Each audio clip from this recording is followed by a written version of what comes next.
Everyone, আসসালামু আলাইকুম। আশা করি সবাই ভালো আছেন। তো আজকে আপনাদেরকে আরেকটা নিউজ দিব, যেটা এক্সপ্রেস এন্ট্রির ব্যাপারে। কারণ কানাডাতে কিন্তু এক্সপ্রেস এন্ট্রিতে পয়েন্টের যে হিসাবটা, সিআরএস এর পয়েন্টের হিসাবটা কিন্তু খুব ম্যান্ডেটরি হিসাব। তো এক্সপ্রেস এন্ট্রিতে এতদিনে যে ব্যাপারটা ছিল যে এলএমআই অ্যাপ্রুভ জব যদি কেউ ম্যানেজ করে কানাডাতে আসতে পারে, বাট এলএমআইয়ের জব পেয়ে বা তারা যদি অ্যাপ্লাই করে, ওই ক্ষেত্রে পয়েন্টের যে হিসাবটা, অনেক সময় 200 পয়েন্ট, অনেক সময় 50 পয়েন্ট, এটা ডিপেন্ড করে। তো এই পয়েন্টটা পেয়ে যেত, অনেকে টাকা দিয়ে এলএমআইয়ের জব নিয়ে নিত। ওই ক্ষেত্রে তাদের জন্য অনেক বেশি সুযোগ ছিল কানাডাতে আসার। আর যারা এই জব ম্যানেজ করতে পারে না, তাদের ক্ষেত্রে কিন্তু পয়েন্টটা কম হয়, সেই ক্ষেত্রে তাদের জন্য তারা পিছিয়ে থাকে। তো এখন কানাডাতে যে নতুন নিউজটা পাবলিশ করছে, সেটা হলো তারা এলএমআইয়ের অ্যাপ্রুভ যে ব্যাপারে যে জবটা ম্যানেজ করে কানাডাতে আসতো, এটার জন্য যে পয়েন্টটা পাওয়া যেত সেটা বন্ধ করে দিছে।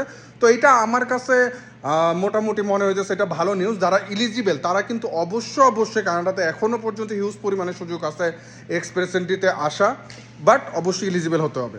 আপনাদের কোনো কোশ্চেন থাকলে অবশ্যই কমেন্ট বক্সে জানান। Thank you.